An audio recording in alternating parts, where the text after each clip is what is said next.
y también porque de alguna manera nos dieron una radiografía, un documento realmente plasmado, forjado en el alma de Santiago del Estero de aquellas décadas. Entre los integrantes de esa brasa, de esa institución que nos enorgullece, que fuera simultánea a la Carpa y a Tarja, en las cuales va a profundizar nuestro gran patriarca de las letras en Santiago del Estero, Alfonso Nasif. Hay nombres que nos enorgullecen, como Bernardo Canal Feijó, que, habiendo estudiado en Buenos Aires, dividía su tiempo entre la gran ciudad y su Santiago del Estero, que luego desde un ángulo visualiza a través de su poesía la realidad de Santiago del Estero, que nos enorgullece como una poesía de vanguardia, para luego bifurcarla en libros de ensayo que de alguna manera fundamenta y asegura que nuestra cultura argentina nace mediterránea. Pero también tenemos la riqueza que nos aporta Blanquita Irurzun, con su dulzura, con la ternura femenina que realmente irradia y enternece la obra femenina de esa época. También una joven, María del Agudo, y luego también la autenticidad de alguien que se desempeñara como maestro rural y a quien debemos rendirle homenaje no solamente como coescritor, como poeta, sino también como gran maestro, porque realmente internarse en los bosques santiagueños, y en esa época todavía Santiago tenía algo de bosques, ella figura el perfil de don Cristóforo Juárez. Así,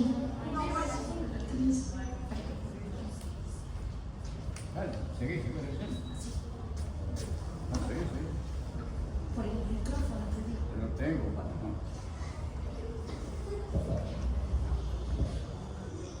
La poesía de Cristóforo Juárez, de alguna manera, nos permite adentrarnos en un ambiente tan íntimo, dolorido, transido de soledad y pena, que le significaba a todo santiagueño internarse en las zonas rurales de Santiago del Estero. Y como un espejo, la voz de Cristóforo Juárez se bifurca en varias facetas y lo encontramos, nos llega mucho más cercano las letras de canciones folclóricas que han popularizado los músicos, pero luego, cuando nos vamos a adentrar en su obra, fundamentalmente en su libro Reflejo del Salitral, nos damos cuenta de la hondura, de la terrible realidad que luego de vivir, de palpitar ese bosque, nos deja en su obra.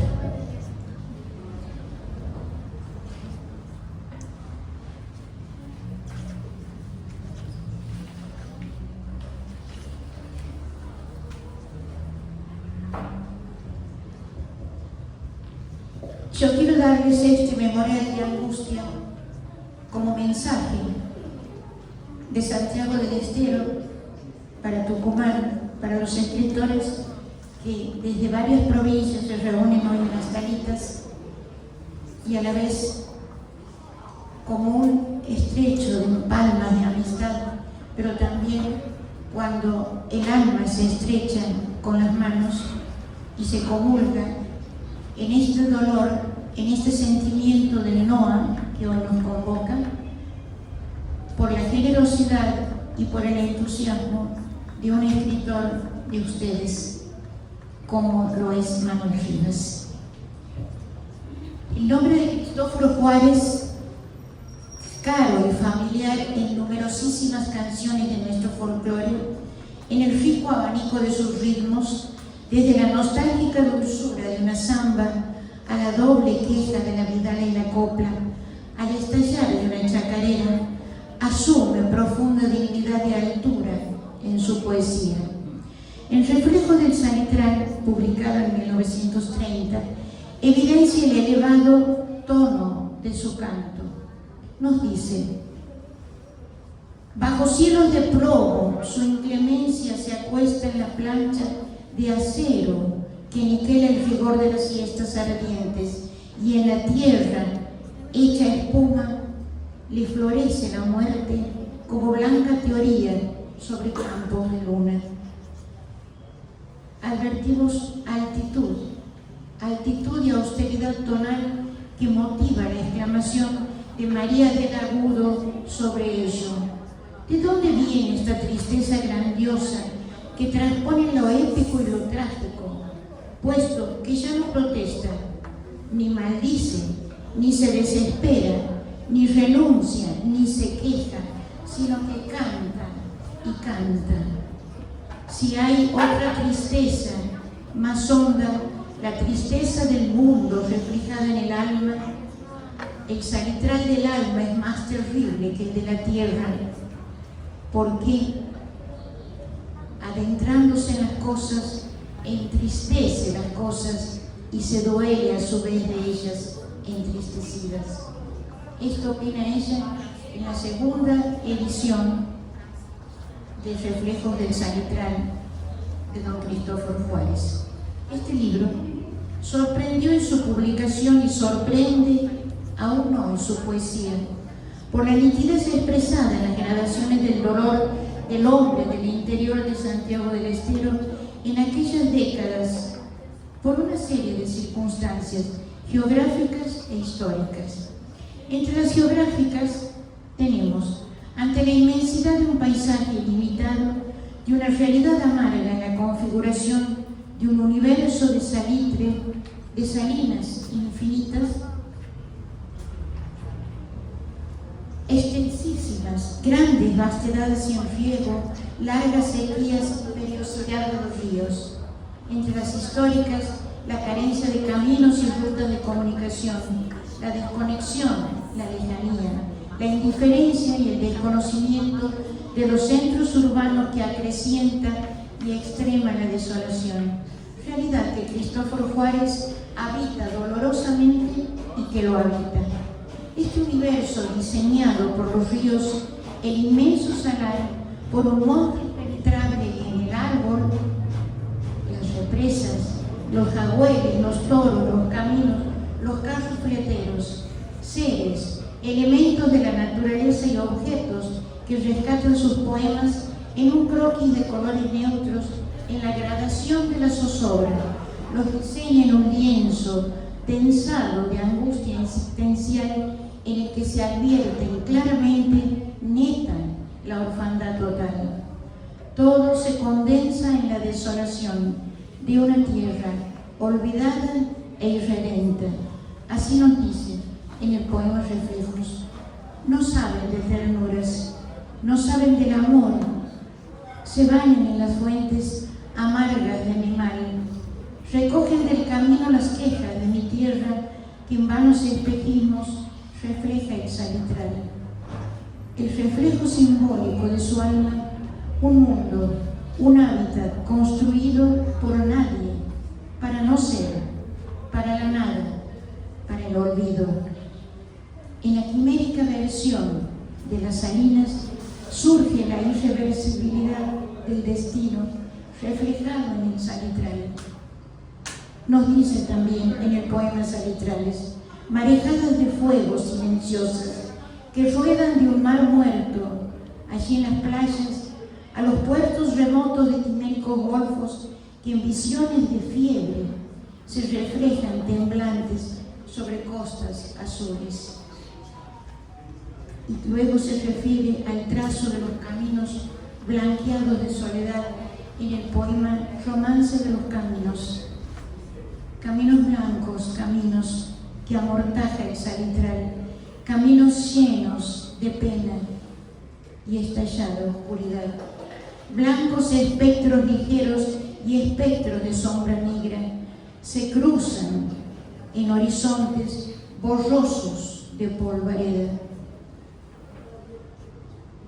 Galopan hacia el misterio, mensajeros de mil nuevas, blancas de luna las grupas, jinetes que nunca llegan. Galopan fantasmagóricas imágenes de pesadilla que hilvanan el lamento de los roldanes, el hambre de las bestias y los lagrimales secos del hombre. Nos dicen en la salobre amargura del monte en el poema Los Nahueles, las roldanas dolientes de los pozos de balde desenroscan el viento a la amargura del campo y en la espiral pausada de su largo lamento va enredada la pena de las bestias sin pienso, de los hombres sin lágrimas, de las noches cansadas en que duerme la vida en el fondo del pozo.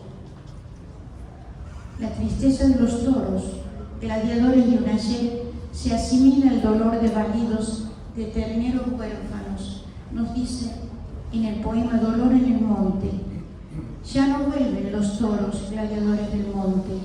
Con olímpico gesto se quebró su coraje, se humilló su altivez. Los ocasos pusieron en su testur vencido polvaredas y fiebre. Un dolor que emite el monte es una exacerbación de la pena que brota de la tierra. En el dolor de las represas, la decepción, el despojo, se sienten casi humanos.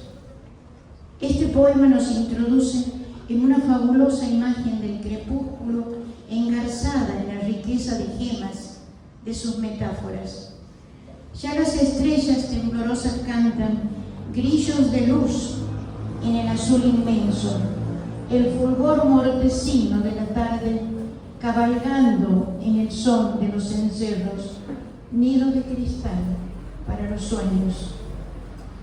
Toda la paz de la celeste esfera cabe en ese cuenco de agua dulce que resume el universo en la gota azul de una quimera. Soñar de noche, ser la soberana, ser la ronda sin cara de los ostros y el blanco coro de las lunas llenas, ser una flor de luz en la negrura y charco nada más cuando amanece, es supremo dolor de las represas.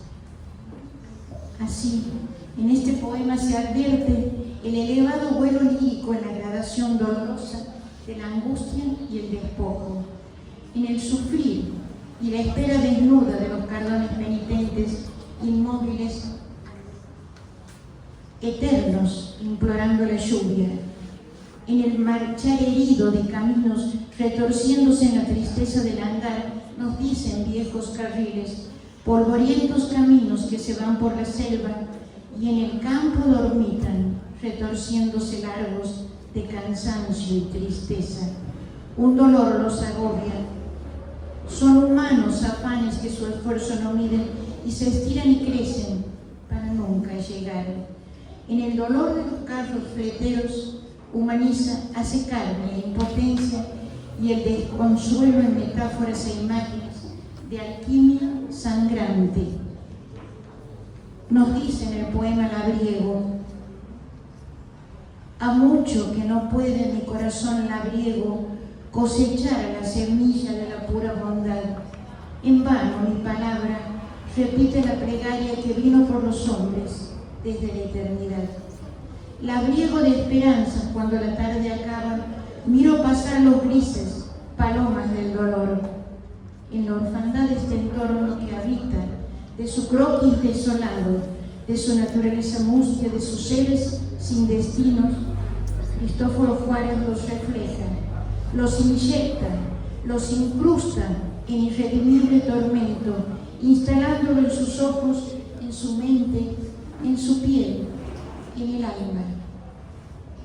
Los seres, la naturaleza, los objetos, su cosmos, asume sangre y dolor humanos, sufren, sangran, se derrumban en la certeza humana del acabamiento.